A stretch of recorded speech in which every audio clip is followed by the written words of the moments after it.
Menteri Keuangan Purbaya Yudi Sadewa membantah rupiah melemah imbas Thomas Cawandono menjadi calon deputi gubernur Bank Indonesia.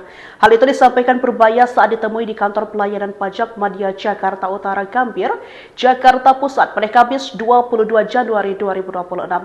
Ia pun memastikan Kementerian Keuangan dan Bank Indonesia sepakat menjaga stabilitas nilai tukar rupiah.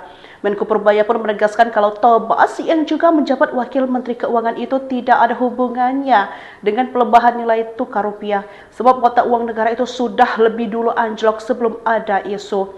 Purbaya tidak menjelaskan lebih rinci soal hal lain bikin rupiah anjlok, namun dia memastikan bahwa Kementerian Keuangan dan BI sepakat menjaga stabilitas nilai rupiah.